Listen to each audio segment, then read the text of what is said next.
Hi guys, James at RampantLionReviews again for you today with another beer review. For this one we are going to head out to Kippen, which is just to the west of Stirling, which was where I was born actually. But for this one we're going to revisit Fallen Brewing. This is my second review from these guys after the one I did, which was the beer, I think it was called Bat Signal, that they did with Hanging Bat from Edinburgh. But we're going to have a look at one of their more regular beers today, and this one is really quite highly rated. So we're going to have a taste of Platform C, which is their IPA. It comes in at 6.3%. On Rate Beer, this one had a 93 overall and a 94 within the style, and I know Rob from Hopscene has tried this one and he quite liked it, so I'm looking forward to trying this one. It is cool to try one of their more regular beers. From what I understand, they've only recently switched over to canning, but I think they are still bottling some of their beers as well. It tended to be that their bottles were always in half litres, but they've just released these nice cans as well. But this is a brewery who've had a lot of plaudits recently, and it is cool to return to them and try one of their lighter beers and also one of their more regular ones as well. So as always, I hope you guys enjoy my take on this beer. But anyway, as is usual with my reviews then, I'll tell you a little bit about the brewery. If you want to get straight to the tasting, of course, just fast forward. All the usual links are in the description below. That's the brewery website, the link to my other reviews that I've done from Fallen Brewing. No doubt I will add some more in the near future. There's all the usual social media. If you want to see more beer reviews, do please consider subscribing to the channel. The whole channel, of course, has a geography-based tagging system, so you can go into the homepage and search for beer based on country, city or state, whatever it is you're interested in. Do check out the playlist of beers from different countries. There is one there for all the Scottish beers that I've reviewed for you, and as always, please do get in touch and let me know some of the other beers and breweries that you guys would like to see me review. It's always great to hear from you guys, and the support that you give the channel is hugely appreciated. So anyway, to tell you a little bit about Fallen Brewing then. So Fallen Brewing was founded by Paul Fallen, who's a former home brewer turned professional. So initially to reduce the start-up costs and also to determine what size of brew kit he actually wanted to buy, he was initially brewing under contract at Traditional Scottish Ales, who have since been renamed the Black Wolf Brewery, of course, in Throsk near Stirling, not too far away from where I live actually. But the brewery now live in the old Kippen railway station out to the west of Stirling, which is in the vicinity of the Fintry Hills and Gargunnock. But these guys focus mainly on American hopped beers, and they use malts from Warminster's, Crisp, Weyermann's and also Fawcett's as well. Apparently all their beers are kind of vegetarian and vegan friendly as well, which is really interesting. The whole brewery setup as well actually uses 100% green energy. But as I've told you before, when it comes to Scottish craft beers, you do tend to have two types of breweries actually. You tend to get the more kind of traditional style breweries, which brew the real ales, the Scotch ales, and all of these sorts of things. And you do tend to get the other breweries that brew the new wave American style of beers. And I think it's fair to say that Fallen fit into the second category of those two. But it's a good mix we've got here actually, and these guys are getting a lot of plaudits recently. So if you want to try some Scottish craft beer, Fallen Brewing is a really good place to start. And from what I've heard, this is a really nice IPA, but we will find out very, very soon. Since they live in a railway station, of course, a lot of their beers do tend to have railway related names. I think most of their kind of regular core range do have sort of railway related names. They used to have a railway series as well from what I remember, but as I said, they have very recently switched over to cans, which are a little bit better for the environment than glass, and you do get some really good fresh qualities to the beers when they're in cans too. But yeah, a really interesting brewery. As I always say, if you want to learn a little bit more, check out all the links in the description below. But let's get on to the actual tasting of this beer itself then. So as I mentioned to you, this one is a 6.3% IPA. It said on the website that this one's hopped with Magnum, Citra, Cascade, Columbus and Mosaic, and it's got a malt base of Maris Otter, Carapils and Caragold. So it should be quite nice. 93 overall it had on Rate Beer and 94 within the style. But yeah, I'll just let you have a little look at the artwork on this one before we open up. Really quite nicely presented. The artwork is very similar, of course, to the bottles, and I do like how a number of breweries these days are putting the sort of stickers on them as well, so you can pull the labels off the cans and keep them if you're so inclined to collect them. But yeah, 6.3% IPA this one, with some really nice American hops. So I guess without further ado then, let's get this guy out and we'll get on with the tasting then. If I can actually open it up, there we are. Nice little bit of smokiness coming out there on the opening, and you can smell some of that juicy fruity character in there. But let's get it out and into the glass. It's the Citra and the Mosaic, I think, that are kind of jumping out of this one right away. You do get a bit of a nose of tangerine, which is the Mosaic, of course. It's got that very distinctive, nice, juicy tangerine quality to it. But yeah, really nice looking beer this. So as you can see, if I bring this beer up towards the light here, you can see it's a really nice kind of bright kind of blood orange colour actually. Maybe not quite blood orange, it's maybe not that dark, but it's a lovely bright orange colour, this one. I'm not sure how well you can see that in the light. It's a little bit hard to kind of show you the colour of the beer when we've got natural light outside. It's actually better to do it when it's dark, so I maybe need to think about that. But as you can see, it's got a frothy one finger white head on this. It's maybe got a little bit of a cream tinge to it, but it's definitely a nice frothy head on this one. You can smell these lovely hop notes. There's a little bit of bubble, just there's a few big bubbles sticking towards the side of the glass, but quite a few little ones just going up towards the bottom of that head there. If I put my fingers behind the glass, there is a degree of transparency to the beer, but mainly it is quite opaque. But I think it's fair to say this one's definitely a nice kind of bright orangey colour, this, which is what you'd expect from an IPA, but there's some lovely fruity notes coming off this one as I move it around. But let's take a little look at the aroma then, just before we try this one. So yeah, that smells really quite nice. It's a big kind of fruity, juicy sort of thing. Underneath, of course, you can smell a little bit of the malt base. There's some bready character in there, which is the Maris Otter, if I'm remembering correctly. I always remember that giving you a big kind of nice white bready character, but definitely there's some sort of biscuity sweetness coming out of this. I'm not quite sure it's as strong as caramel, but I think it's definitely a nice little bit of biscuity character in there. And on top of that, of course, you get some of these nice sort of floral, kind of slightly spicy aromatic hops. That'll be the Magnum. I do suspect they've used the Magnum in this as the bittering hop, and I guess the other ones will be flavour and aroma hops. But yeah, there's a little bit of earthiness too, I think, and that tends to be from the Mosaic. The Mosaic's got this really interesting tangerine sort of orangey note to it. But the fruits are interesting too, so you can smell a little bit of the mango, which will be the Citra. Definitely some tangerines. As I said, that's the Mosaic. And there's a little bit of a slightly darker tropical thing, but that's quite mild actually. And of course the Columbus and the Cascade, they'll give you a little bit of a sort of grapefruity thing, and you can get a little bit of that in this. But this one leans more towards the juicy fruits, as I say, the mangoes, the tangerines, and there's a little bit of a kind of lychee or gooseberry sort of note coming off this, which I do think will be a mix of the Citra and the Mosaic. But it does smell really quite nice. It leans towards the fruity, juicy side of things more than anything else, but you can get some of these more subtle notes. There's a good bit of malty backbone to it as well.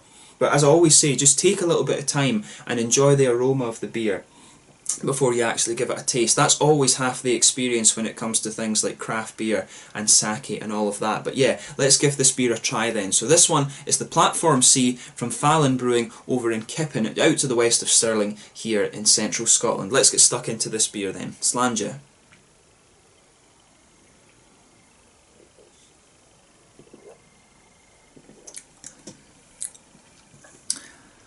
Yeah, that's a pretty nice beer. You know, I can tell you straight off, the rating that it has over on Rate Beer, well, Rate Beer, it can sometimes be accurate, sometimes it tends not to be. I think they have got this one pretty right. This is a good beer. There's a lot of spicy, floral, aromatic character to this one. That's the first thing I'm noticing about this, the very front kind of corners of my tongue. There's a lot of that spicy, floral, aromatic note to this one, but it's a good beer. Be under no illusion about that.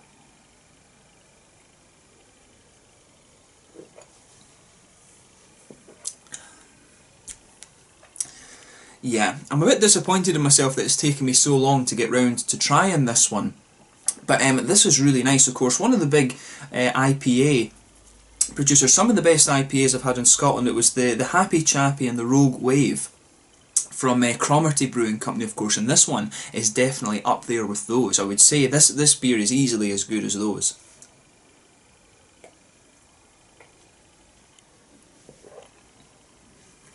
And this is good to me. The flavour of this one's got a little bit more kind of darker kind of dankness to it actually. It's a bit like, it's interesting because it starts off like one of these kind of nostalgic, sort of dark, grapefruity, piney, floral West Coast IPAs, and then as it evolves a little bit you start to get more of these kind of lighter, juicier fruits actually. So it's a really interesting combination of things you've got going on in this one. So let's just go through the flavour logically as we normally do. So in the malt base of this one you can feel a little bit of that kind of bready character just underpinning the beer. On top of that, there's a little bit of a kind of cereally graininess in there too, and there's some sweet biscuity character right in the middle of your palate. But of course, the more complex parts of this beer are definitely coming from the hops.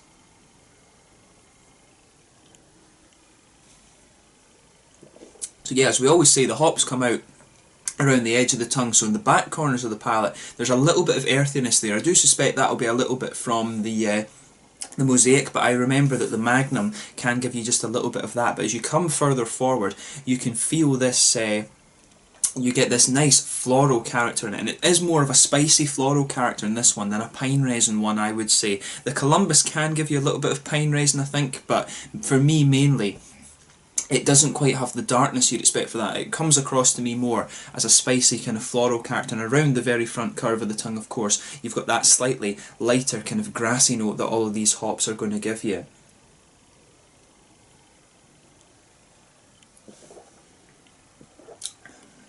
And yeah, the fruity note to this one is really quite interesting too. To me, actually, and it's unusual the way it comes around, because as I always say, these kind of fruity, juicy esters that you'll get from the beer, it comes out in that little oily bubble behind the very front curve of your tongue. And this is interesting because as you move into the aftertaste of this one, I'm getting a lot of that kind of spicy floral aromaticity that I was talking about, but the grapefruit that you're going to get from the Columbus and the Cascade in this one, that's kind of sitting there. It's got that slightly almost just darker flavour that you'll get from grapefruit, but as the beer comes in, as you've still got the liquid on your tongue, that's when you're getting some of the nice kind of tangerine oranges, a little bit of the mango from the from the Citra hop as well, which is really nice. But then as it progresses, you get the grapefruit coming out, but nearer the very front of your tongue, that's where you get a few more of the complexities that you would expect from the Citra and the Mosaic. You start to get a little bit of a lychee, sort of almost gooseberry character coming out of this one as well. You can feel that just at the very front of your tongue. So it's quite interesting how the flavours come out on this one. I've not had a beer that has the flavours composed in this way before, as far as I can remember. But the main thing to take away from it is that it's a pretty damn good IPA. Like I said, probably the best Scottish IPAs I'd had before this one were like the Rogue Wave, the Happy Chappy, and of course there's the Brave New World from Tempest Brewery as well. There are various other Scottish breweries that I do need to check out who are doing things like this, but this beer is definitely up there with those three other ones that I mentioned.